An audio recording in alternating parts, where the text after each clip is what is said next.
One, two, three, funky.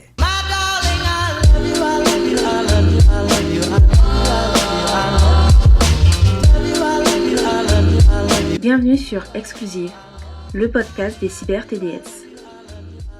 Merci de me rejoindre sur ce format afin de parler de l'univers des webmodèles, créatrices et créateurs de contenu pour adultes.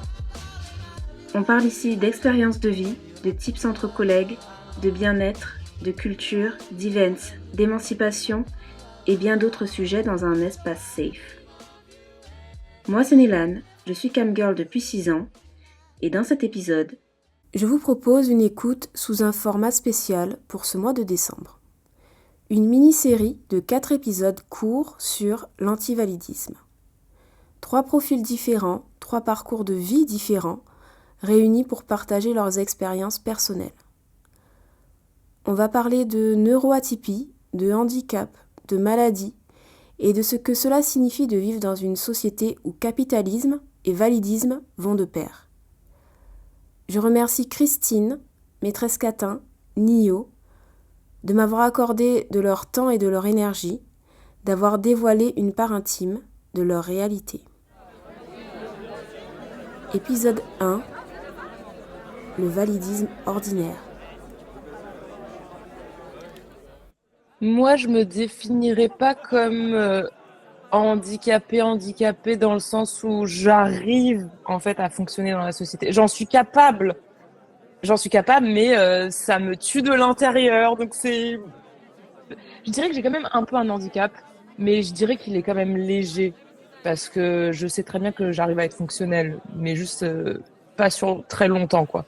Donc je me définirais comme neuroatypique et oui, pensée très divergente, qui ne veut pas me plier à la société parce qu'il y a des neuroatypiques qui arrivent à être conventionnels, qui arrivent à, de par leurs parents, de par leur éducation, de par leur volonté, de par le fait de s'adapter et qui arrivent. Hein. Mais moi, j'ai refusé d'y arriver. Donc pour moi, ça a quand même créé un peu un handicap au niveau scolaire. En fait, j'ai fait comme une inhibition intellectuelle. C'est-à-dire que j'ai refusé, à un moment, j'ai vu que j'étais pas bonne dans certaines matières en français, etc. J'ai refusé d'apprendre à partir de tout le lycée, tout le collège. J'ai arrêté d'apprendre. C'est comme si tu bloquais, tu faisais exprès. J'ai arrêté de lire des livres. Du coup, je me suis construite de mon côté parce que j'avais peur d'être conditionnée, de perdre une partie de moi. Je pense que c'est aussi un sentiment c'est mon identité aussi que j'ai voulu construire en dehors des normes parce que je savais que j'avais peur de me perdre dedans et de m'effacer. Donc oui, je dirais que j'ai quand même un peu un handicap, mais j'ai quand même j'ai aussi des privilèges parmi les personnes neuroatypiques parce que je sais que j'arrive beaucoup à m'adapter, parce que j'ai beaucoup déménagé dans ma vie, ce qui fait que je déménageais tous les 2 ans et au bout d'un moment, en fait, j'ai chopé des trucs pour très vite m'intégrer dans les milieux sociaux, même si j'ai aucun point commun avec les gens, j'arrive à en surface m'adapter quand même. Donc j'ai un peu un handicap, mais j'ai aussi des privilèges dans ça. Quand même. J'utilise neuroatypique en situation de handicap, même si je sais que c'est un terme qui ne fait pas forcément consensus, c'est un peu comme en situation de prostitution. Machin. J'utilise pas non valide.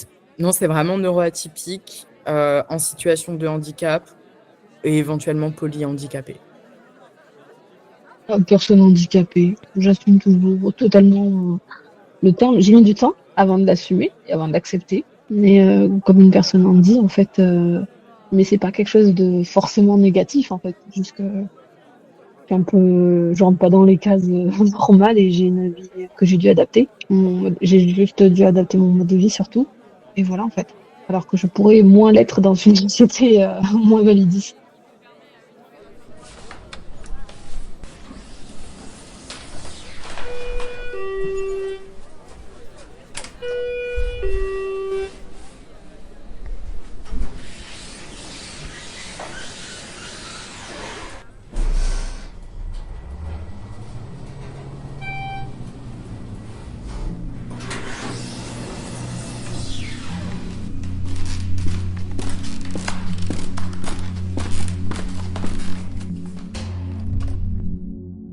Alors, le validisme ordinaire, c'est déjà ne pas avoir accès à certains endroits.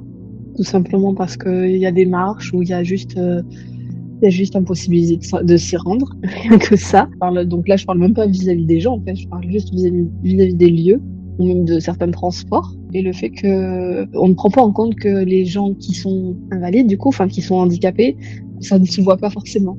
C'est trop normalisé, en fait. C'est le fait que les gens ne font pas attention qu'une personne peut être handi ou pas, en fait, sont vraiment dans leur égoïsme complet, entre guillemets. Ou même quand tu n'as pas l'air handicapé, et même si tu le dis pour par exemple passer à la caisse ou autre, ils te regardent mal parce que tu n'as pas l'air en fait handicapé. Il faut savoir que moi j'ai un chien d'assistance émotionnelle. Du coup, donc j'ai un papier et tout qui fait que c'est bien mon chien d'assistance émotionnelle, qui m'aide à éviter les dissociations. J'ai un handicap physique et un handicap psy.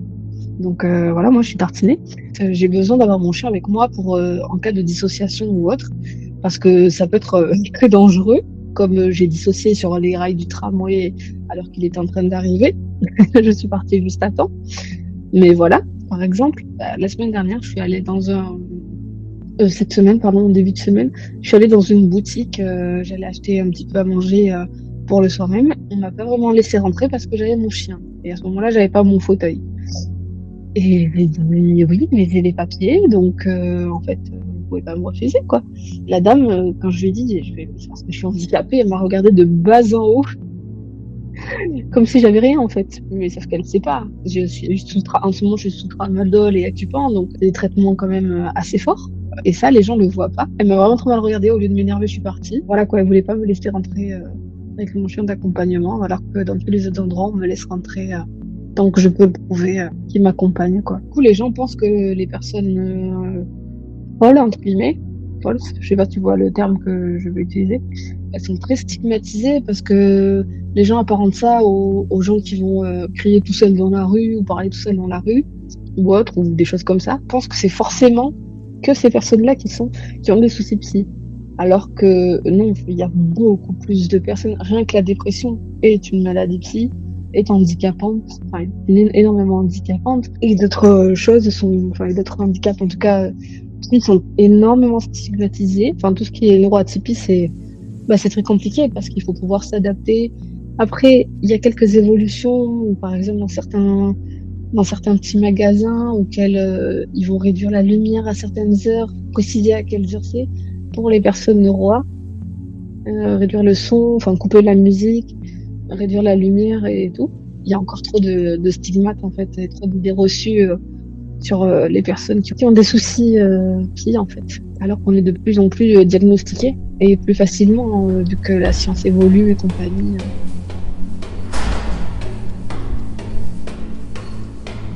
Le validisme ordinaire, c'est vrai que j'entends plus souvent misogynie ordinaire ou sexisme ordinaire, mais validisme ordinaire, c'est un mot qu'on entend quand même assez peu. Déjà, ce mot-là est très peu employé. C'est vraiment traiter les gens d'autistes, d'handicapés pour rire. C'est quand même très très banalisé, quoi. Enfin, il y a personne qui est choqué en général quand on dit sale autiste, sale triso, des trucs comme ça. Vraiment, ça pour moi c'est ordinaire. Et aussi le validisme ordinaire, c'est aussi tous les endroits qui sont pas accessibles à des personnes qui physiquement sont handicapées. Et il y en a énormément des endroits. C'est tout ce qui fait le quotidien des choses banales, des violences banalisées par rapport à ceux qui ont des handicaps physiques, mentaux, des particularités. Mais c'est plus invisible pour ceux qui n'ont pas des trucs physiques, mais ça ne veut pas dire que c'est plus facile pour ceux qui ont des trucs physiques, quoi. Une forme de validisme ordinaire, c'est ce côté où quand une personne qui a des côtés atypiques, on va dire mentaux, s'exprime et que les gens en fait ils se permettent de se moquer, de rabaisser, mais ils savent pas pourquoi ils se moquent et ils rabaissent. Enfin, ils savent que c'est une différence, mais il y a rien de verbalisé, c'est insidieux, c'est un peu sournois, c'est constant, c'est caché. Et c'est comme souvent à l'école, pour moi le validisme ordinaire ça peut être aussi une personne autiste, mais en fait ça se voit pas forcément trop, elle a pas forcément c'est pas écrit sur sa tronche, mais elle est exclue, elle est moquée, et personne sait vraiment pourquoi, mais les gens ils sentent, ça peut être aussi ça, tu vois. Moi, est-ce que je l'ai vécu? Oui, c'est-à-dire que quand j'étais plus jeune, on me traitait tout le temps d'autiste pour rire, tout le temps. J'avais une période des mecs qui, en fait, ils me taquinaient comme ça, mais je me rends compte avec le temps qu'en fait, je crois que je le suis, en fait, mais je le savais pas à l'époque, tu vois. Et aussi sur les réseaux sociaux, en fait. Mais moi, ce serait plutôt du validisme type psychophobie, je pense, plus, vu que c'est psychologique plutôt, et que c'est pas physique.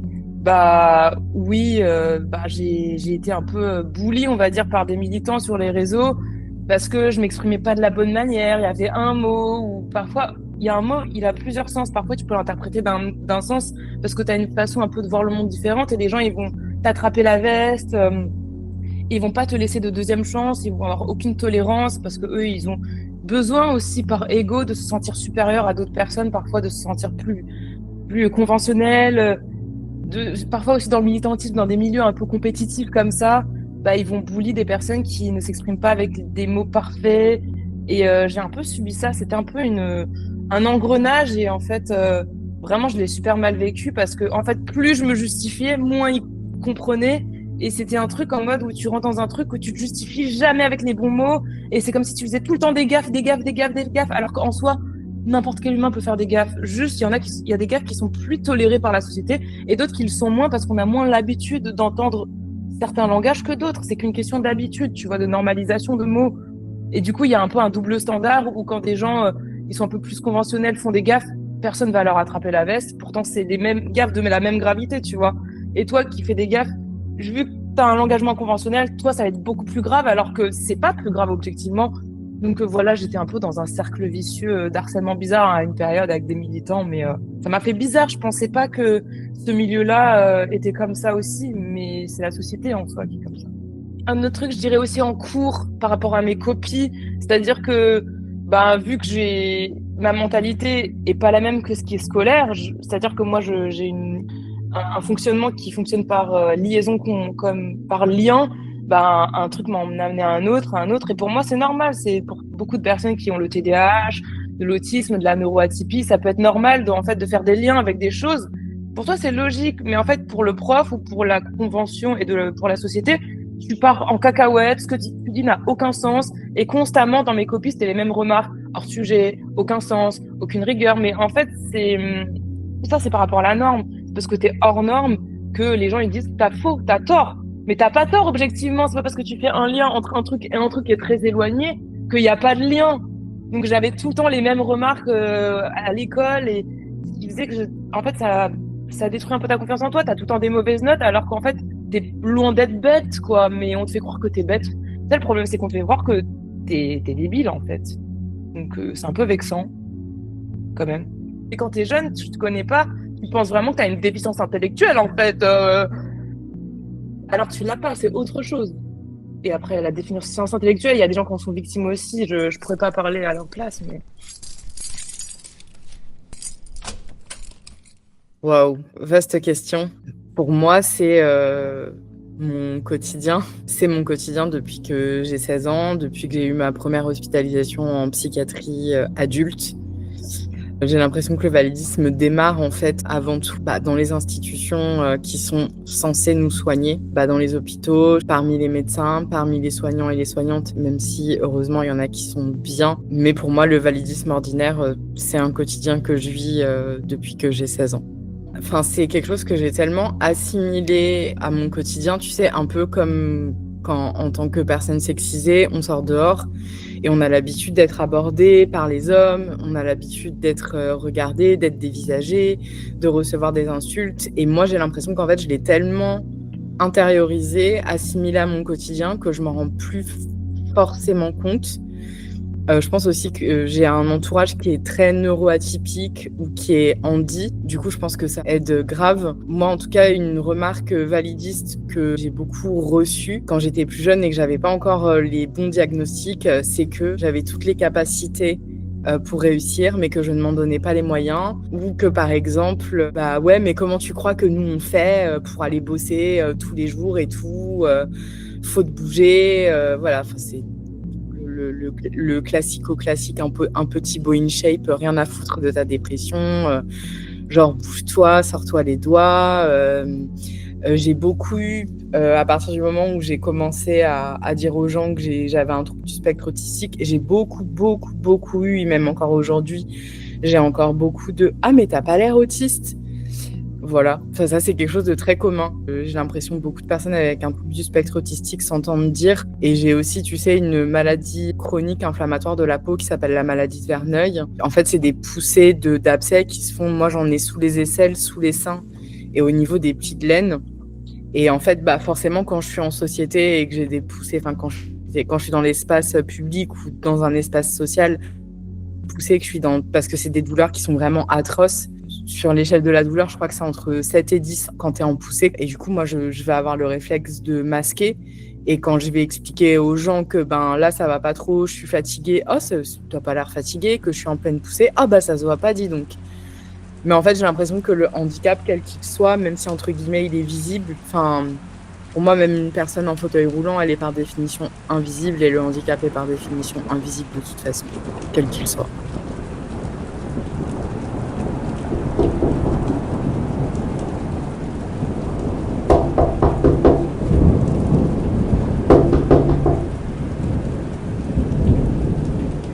J'ai l'impression que ça n'existe pas, le validisme positif. Waouh, limite ça m'a surprise quand je me suis dit ça.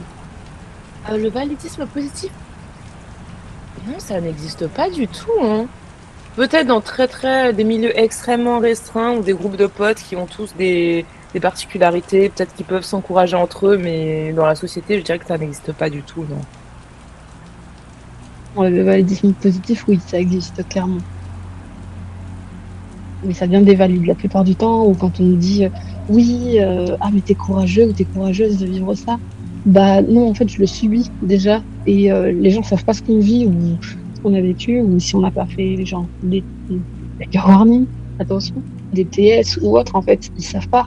Peut-être que ça se trouve, on a juste survécu, en fait, et que voilà, qu'on ne vit pas aussi bien qu'on peut en donner l'air.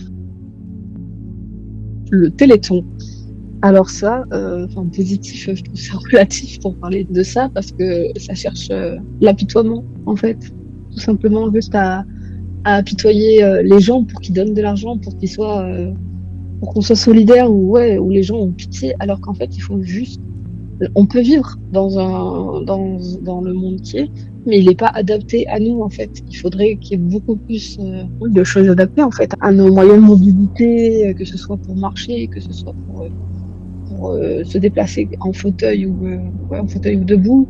Par mon ancien psychiatre, je me suis fait recaler, alors que c'est lui qui m'a diagnostiqué aussi mon problème psy, ma maladie psy, pardon, parce que je n'allais pas à ces rendez-vous, parce que je n'étais pas en état à cause de mon souci physique. Donc voilà, je comprends, mais je comprends pas trop, en fait. C'était plus ça. On vit dans une société qui, en fait, est, j'ai l'impression, adaptée qu'aux personnes qui réussissent, entre guillemets, à s'y adapter, mais j'ai l'impression que de toute façon, la société telle qu'elle est, elle est adaptée de toute façon pour personne. C'est juste qu'il y a des gens qui arrivent. On peut pas tous aller travailler, on peut pas tous faire du 9h-17h. On peut pas, par exemple, tous prendre les transports à cause du bruit, de l'hyperstimulation que ça va engranger. Moi, je peux pas toujours prendre les transports. Alors, j'arrive quand même à les prendre et je les prends quand même. Mais, tu vois, je passe le plus clair de mon temps chez moi parce que le dehors, il est pas très friendly. Et qu'un exemple tout bête, ce matin, je me suis levée, j'ai ouvert les fenêtres pour aérer chez moi et dehors, il y avait les mecs qui sont là, tu sais, pour tondre les pelouses, pour tailler les haies. Et après, c'est leur job, tu vois. En plus, ils font un taf hyper difficile physiquement. Et moi, je sais que tout de suite, ça m'a mise en PLS et j'avais pas envie de sortir, quoi. En fait, tout simplement parce que c'est trop de bruit et c'est pareil pour tout le reste des espaces sociaux qui sont pas du tout adaptés. Même, sans parler de neuroatypie, tu vois, les transports en commun sont absolument pas adaptés pour les personnes qui sont en fauteuil ou qui ont une canne ou qui ont des béquilles. Et j'ai envie de dire qu'elle favorise de toute façon la marginalisation et l'isolement de toutes les personnes qui rentrent pas dans les clous. Moi, par exemple, je peux pas me lever à 7h du matin pour aller bosser et, je sais pas, faire un 9h-17h. Pour moi, ce n'est pas possible. Je tiens pas sur le long terme. Je peux tenir 6 mois, mais ça va coûter très cher à ma santé mentale et à mon corps. La norme, je pense qu'elle se base sur la productivité, le capitalisme, euh, et une pensée qui est linéaire. C'est très binaire le fonctionnement éducatif et la mentalité de la société, les normes de la société. Il n'y a pas de juste milieu, on n'est pas en mode oui, tu peux fonctionner comme ça, on n'explique pas les différences de fonctionnement à l'école. Donc oui, les personnes neuroatypiques, la plupart des personnes à la rue sont neuroatypiques. La plupart des SDF sont neuroatypiques, ont des troubles, enfin même la plupart des neuroatypiques, la plupart des personnes qui ont des troubles sont neuroatypiques aussi. Donc oui, ils ont beaucoup plus de taux de mortalité, beaucoup plus de taux de suicide, beaucoup plus de taux de toxicomanie, de troubles mentaux, d'être à la rue. C'est une catastrophe en fait. C'est vraiment horrible en fait. Bon, et l'éducation nous formate pour le reste de la société et pour le reste de notre vie. Et c'est toujours le fait de jamais émettre notre pensée critique. C'est toujours, tu dois recracher. Et quand tu émets ta pensée critique, bizarrement, ça devient un peu des hors-sujets si tu maîtrises pas parfaitement les codes conventionnels en fait. Et ça exclut les personnes neuroatypiques parce que je pense, pour moi, les personnes neuroatypiques ont plus de créativité. Enfin, pour moi, il y a un lien entre créativité et neuroatypie. Et on vit dans une société qui nie notre créativité depuis notre plus tendre enfance et qui détruit même, enfin c'est même pire que ça, qui détruit la créativité de tout élève pour qu'il soit en fait un espèce de robot qui produit du rendement. Et en fait, c'est comme si on effaçait les gens via l'éducation et via l'école. Et c'est pour ça que les personnes neuroatypiques sont encore plus exclues parce que les personnes neuroatypiques, j'ai l'impression qu'elles ont toujours besoin de rajouter leur grain de sel. Enfin, je sais pas si c'est vraiment ça, mais ça me donne cette impression qu'elles ont besoin de sens aussi peut-être, et elles n'ont pas le même fonctionnement. Donc, en fait, elles vont se retrouver rabaissées, elles vont perdre confiance en elles vont penser qu'elles ont tort de penser ça, tort de penser ci, et elles vont se retrouver isolées parce qu'elles vont se dire qu'en fait, elles ont un problème, qu'elles sont folles, et même parfois, hein, les personnes neuroatypiques, du coup, elles vont tomber en dépression, elles peuvent développer aussi des troubles troubles anxieux sociaux, et du coup, finir par se buter au médoc, se buter à des drogues, et s'autodétruire, en fait.